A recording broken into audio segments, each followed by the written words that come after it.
So good morning sa inyo lahat. Medyo nagmamadali na tayo kasi alis po tayo papuntang PSC para sa PSA Forum. Pero bago nating dumako dyan sa PSA, ay meron po tayong bisita na yung umaga. Siya po ang tournament director ng magaganap na Sibol Luzon Raw Open Powerlifting Championships. Magaganap nga this weekend sa Ayala Mall Circuit. Makakasama po natin ang kanilang tournament director. Ibahagi sa atin yung mga preparasyon para dito sa tournament, si Miss Esmeralda Cruz. Ma'am Esmeralda, good morning po and thank you for joining us sa Sports Corner BH. Good morning, Gavin. Thank you for having me here. First of all, Ma'am Esmeralda, kumusta na po kayo? I know you are busy right now sa mga preparasyon para dito sa tournament na ito. Ibagi niyo sa amin. So the tournament is going to be this Saturday and Sunday, and then we're also going to have another week which will be on Feb 18 and 19. So preparations are great. We're really looking forward to having the athletes. Right now, this is the largest Luzon Open National Powerlifting Championships, National Inter-School Powerlifting Championships so far. We have more than 200 athletes registered for this event. So that's almost 2/3 of our Raw Nationals. No, I'm not sure if you were able to attend or see our Raw Nationals. Pero nung Raw Nationals namin, we had 300 attendees. So for us to have 2/3 of that for this regional event is really, really great. Ano po magiging format nitong tournament na ito na gaganapin for the next 2 weekends? Since Raw Open siya, meron po ba itong age groups or the usual tatlong disciplines sa powerlifting? So the thing about Luzon Open or Sibol 2023 is the way that we're calling it this year. It's a 4-day event. Typically kasi when you have powerlifting championships, you have age groups, as you mentioned, no? The only difference ngayon kasi is it's also the national inter-school. So we're doing away with the age groups for this event typically talaga. So we still have our open category, of course, that's the standard. But instead of having junior, master, sub-junior age groups, we're having our developmental, our high school and college divisions. So yun yung difference sa Sibol 2023 as compared with other competitions. More on inter-school format itong competition na yon. Kaya nga nakakatulong ito ng malaki sa pagpapalawak ng developmental pool and of course para mag-gain natin yung interest ng mga tao sa strength sports na powerlifting. Yeah, because I think this is an opportunity for some of our younger athletes to have like yung talagang makapaglaban sila ng on the inter-school or collegiate or inter-school level. Although there is a lot of room for us to grow in that regard kasi especially part to ng grassroots program ng powerlifting yung pagpapalawak ng sport sa mga kabataan. So hopefully in the future, right now we are already seeing growth in the registration for inter-school. So hopefully in the next few years, coupled with more grassroots programs from our NSA, the National Powerlifting, the Powerlifting Association of the Philippines, we can exponentially grow the national inter-school into its own event maybe. Kasi right now parang sinasabay siya with the Luzon Open because we have Visayas Open and Mindanao Open. Pero yung national inter-school, kumbaga sinasabay siya with Luzon Open. So I think with the growth that we're seeing, we might even see the national inter-school to separate out as its own event with the trajectory of the growth of the registrations. Okay, since Luzon-wide ito competition na ito, ilan ba yung nag-confirm na kasali dito? At kasali pa ba yung mga members sa national team right now? So we do have members of the national team who are joining. So I think Rafael. He's going to be joining for Luzon Open. Also, Chudosho, one of the Chudosho brothers, is also joining. He also competed last C Cup. Let me see who else is joining. We do have a couple of other what do you call this, other national athletes joining. I'm pretty sure on the top of my head, I just can't think of them. Pero yun yung dalawang I remember who will be competing on the last day. Yes, and also yung yung mga athletes natin like sila Veron and sila Jessamy Tabuan, one of our mga developmentals that have been there and are sub juniors, and they're growing into really strong athletes. So they'll also be competing in pero National Inter-School and Luzon Open yung sinasalihan nila for this event. So maraming mga national athletes natin ang sasali sa palaro na ito. Okay, looking at the lineup ng mga kalok dito, inaasahan pa ba natin na mas magiging pasabog yung mga performances, yung mga outputs na kanilang ililista na gagawin nila dahil nagpapalakas at nagpapakondisyon na yung mga kalok, yung mga members na participants. At para sa national team, magandang tune-up ito para sa mga upcoming international competitions na balak nilang salihan. Yes, actually, Luzon Open, in my personal opinion, is the best, kumbaga, time. Depende kasi sa calendar talaga, pero since it's an early competition, it's one of the best competitions in which athletes can set like their yung record nila for the year, yung ma-update yung mga competition totals nila para they have time to prepare for the international competitions later in the year. Kasi 'di ba usually you would have to have like a certain qualifying total to qualify for the national team. So, since ang Luzon Open is early on in the year, mayroon kang time makapagpahinga. When you prepare for your international competitions. Although it really depends per athlete. Some athletes only need a shorter amount of time to prepare, some need longer. So it really depends on the situation. Okay, and what's unique that it was dahil bukod pa sa intense competition na mangyayari this weekend and next weekend, meron kayong ihanda na cash prizes para sa ating mga mananalo mga athletes, mga special prizes mula sa mga sponsors. At after the tournament, meron kayong gagawin na bouquet o parachute dinner para kahit pa paano ma-extend yung bond at camaraderie ng mga officials and athletes post-competition time. Yes. So we actually have a lot of prizes from although walang cash unfortunately yet. Although in the future maybe kapag sobrang laki na talaga ng event and we're able to get a lot of sponsors, even more than we already have. We can eventually have cash prizes, but we do have a lot of freebies from our sponsors. So we have gyms. Our Gymzilla is going to be giving out, vouchers to all participants and more vouchers if you're going to win.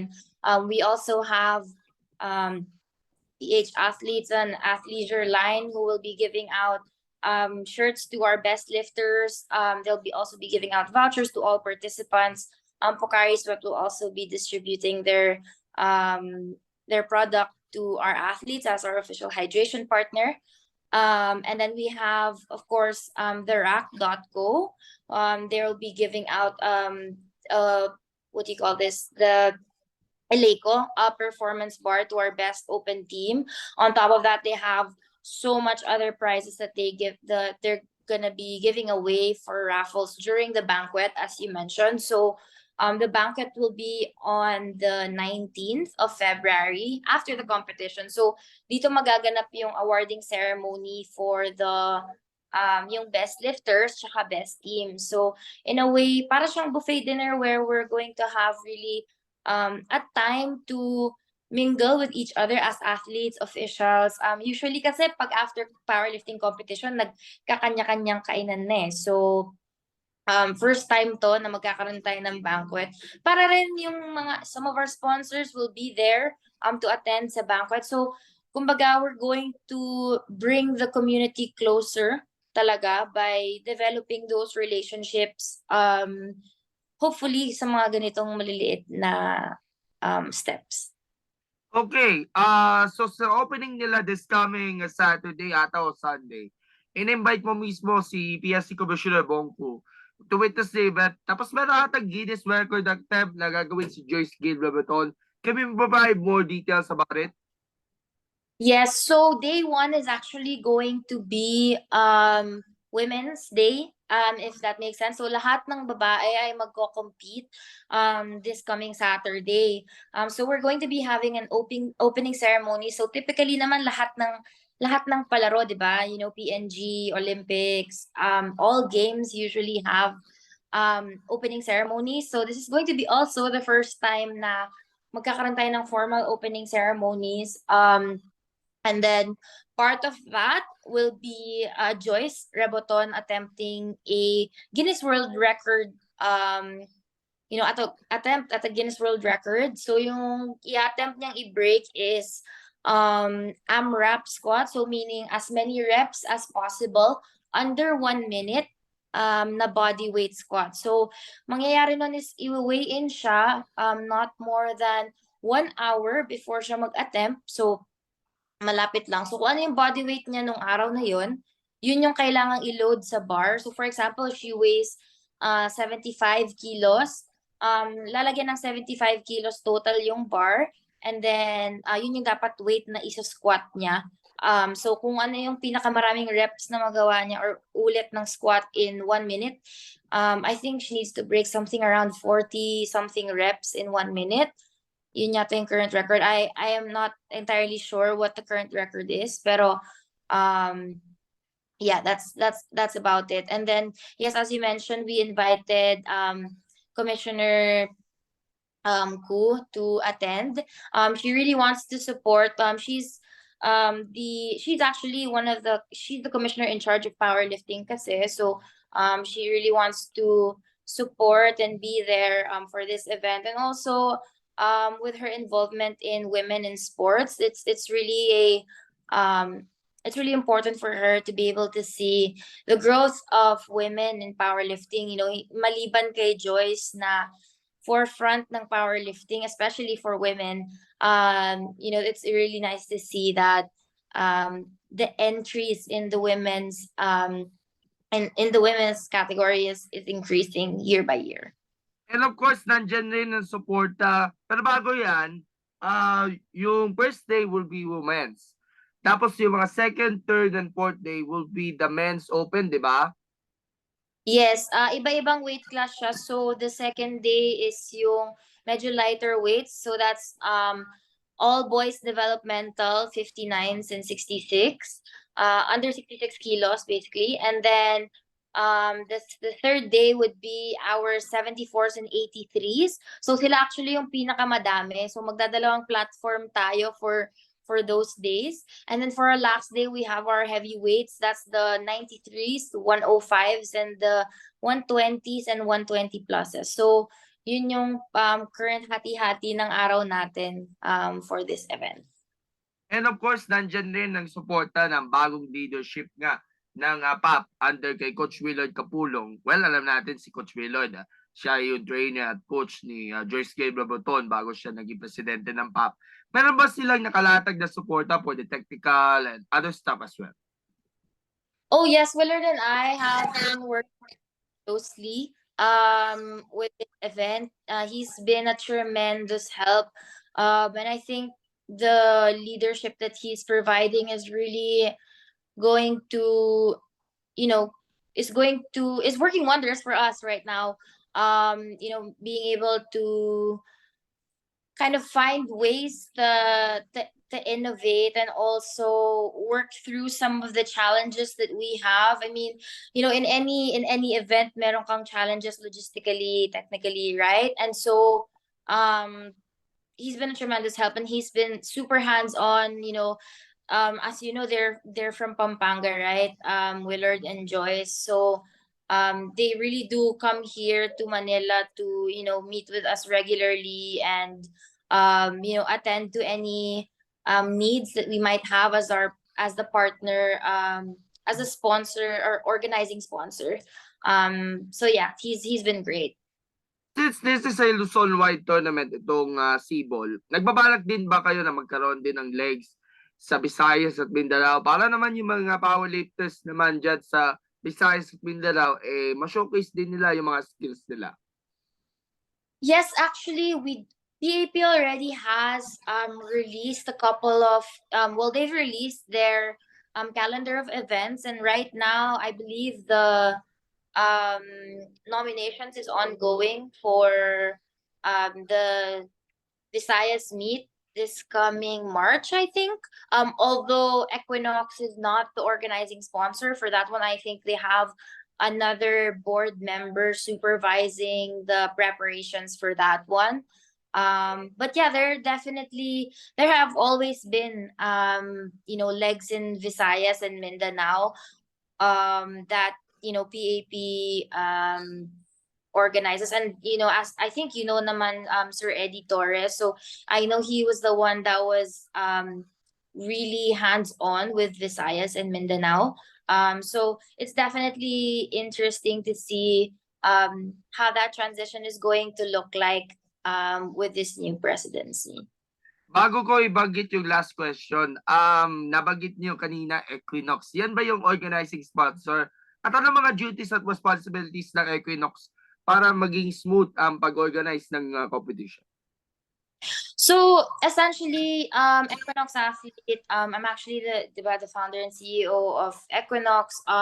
We're really in charge of logistics, manpower, almost everything actually. We just really rely on PAP to handle most of the technical, things, sides of the competition. Kasi syempre hindi naman not everybody in Equinox is a referee. Although syempre like a lot of us are power lifters as well. I myself am a power lifter. So we're very familiar naman with how we should set up a competition. But, in case there are things that we're not sure of, if we need guidance, that's where PAP comes in. But really, majority of the organizing is really on Equinox, and that's a decision that we made because we wanted to test out what it would be like if different groups because we're essentially a sports team, right? And what if different groups were to pitch in and help PAP become a empower PAP essentially to hold bigger competitions, and because PAP is not and any sports organization can benefit from the help of their constituents, right? So kung gusto nating mag-grow yung sport natin, dapat tayo mismo magbigay tayo ng contribution natin para makagrow yung sport. So kumbaga, this is really a test run of how it would be kung PAP is going to partner with other organizations to host events para mas madami rin silang ma-reach na mga tao. Like you mentioned, maybe in the future they can also have other organizing sponsors for Visayas and Mindanao meets para mas lumawak yung reach ng powerlifting talaga sa buong Pilipinas. By the way, invite kita next time para pag-usapan niya itong Equinox na ikaw ay nag-handle niya yon. So, last question before we end kasi nagmamadali tayo, aalis papuntang PSC. What are the objectives and direction na nasabing torneo? Pamambigyan ng opportunity yung mga powerlifters sa Luzon na ma-showcase ang galing sa pagbubuhat at of course sa sports enthusiasts na balak na manonood nito para mapalawak ang interest nila sa sport na ito. Sorry, you were cutting off. Could you repeat the question? Sorry. Of course, what are the objectives and direction of the tournament para mabigyan ng opportunity yung mga powerlifters at para naman maengganyo yung mga sports enthusiasts na manood at mag-gain ng interest sa sport? So really, the objective of any competition is first and foremost is to have fun. For me, the way that we've set up this competition, we want to make the experience as good as it can be for the athletes, and not just the athletes but also for our officials and our volunteers. Kasi para lumawak yung sport, 'di ba? Para parang paano ba? Para hindi madala ang mga taong sumali at makilahok whether bilang atleta, volunteer or referee man, you know, or kahit manood, 'di ba? Like manonood ka ba ng isang event na hindi ka aya-aya, hindi ba? So, yun lang talaga ang objective namin is to be able to have a smooth, enjoyable, and of course, you know, we want to encourage the athletes to you know to do their best on the platform. I think that's a given naman for any sport. And also to really bring together the stakeholders in the powerlifting community. I think that there is a lot of room for the sport to really develop relationships, especially with the corporate community, you know, that can really help the sport grow. We do love and appreciate the Philippine Sports Commission for the support that they have shown powerlifting, you know, over the years, and even especially now, with you know with Madam Bongku, and although I'm not sure if the PAP has already met with a new PSC chairman, but you know the PSC has been great, and we just really want to be able to support PSC as well, because we know that PSC has a lot of sports or NSAs to look after. And so we want PAP to be self-sufficient in a way, the sport itself to be self-sufficient in a way na parang kapag natulungan mo yung tawag dito, corporate community or the businesses related to powerlifting, like you just give them the opportunity to help, they're always there and they'll be willing to help it. So sometimes it just needs you know conversation and the opportunity for them to really go into the sport and understand what can we do to help. And I think Sibol is really a really good example of, like, you know, what it means to make connections and develop relationships, and you know that will benefit the powerlifting community. So yeah, that's really the goal. You know, have fun, develop relationships, and break records. That's practically it. All right. So we look forward to share more updates niya about sa Sibol kahit medyo may mga prior commitments kaya hindi ako makakadalo dito. So good luck nga sa lahat ng mga kakalok dito sa torneo na ito, which is happening this weekend and the next weekend sa Ayala Mall sa Makati, Circuit Makati. Before we end up with your closing remarks, magpuputop tayo sa thumbs up and smile. All right? 1, 2, 3. Okay, so Ma'am Esmeralda, ito lang pagkakataon para ma-invite yung ating mga followers at ating mga supporters sa Sports Corner PH na puntahan itong torneo na ito, which is happening this weekend and next weekend. Go ahead. So sa mga followers ng Sports Corner PH, we invite you to Sibol 2023, the Luzon Open, Developmental and National Interschool Raw Powerlifting Championships happening this February 4 and 5 and 18 and 19 at Circuit Makati Activity Center. So it's indoor. Admission is free. We'll be having our opening ceremony on the first day and our banquet on the last day. Tickets are available for the banquet on our Facebook page. Follow us at Equinox Athlete Management on Facebook and on Instagram. So if you have any questions about anything about this meet, feel free to reach out to us via our social media pages. You may also check out additional details about the event via the Powerlifting Association of the Philippines Facebook and Instagram pages as well. So hopefully makasuporta po kayo at makanood kayo sa palaro na ito. And also we'll be having a live stream in case hindi kayo makapunta physically. The links will be posted on the Equinox social media pages once the live stream is up and running. Okay, by the way, yung mga sponsors po natin, maaari natin mag-it. Yes, so we'd like to thank our sponsors that made this event possible. No, so first off, we have Ayala Mall Circuit, our venue sponsor for this event. We have our sponsor, the Rack.co.